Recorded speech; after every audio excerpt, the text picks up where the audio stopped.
ভাই শুনে যাও। ভাই আইতাছি। ভাই এটা কার বিয়ে? রাজু ভাইয়ের বিয়ে। হ্যাঁ ভাই, কোন রাজুর বিয়ে? চিনেন না ভাই তোমার বন্ধু রাজুর বিয়ে? হ্যাঁ বুঝছি বুঝছি।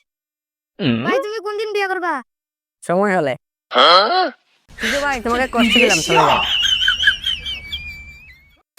হ্যাঁ, আমার সব বন্ধুরা বিয়ে করে আসছে, আমি খালি একাই রয়েছি। যাই বাড়িতে আব্বার সাথে আমার বিয়ের কথাটা কইতে হইব, নাইলে তো আব্বা আমার জীবনে বিয়ে করাই দিত না।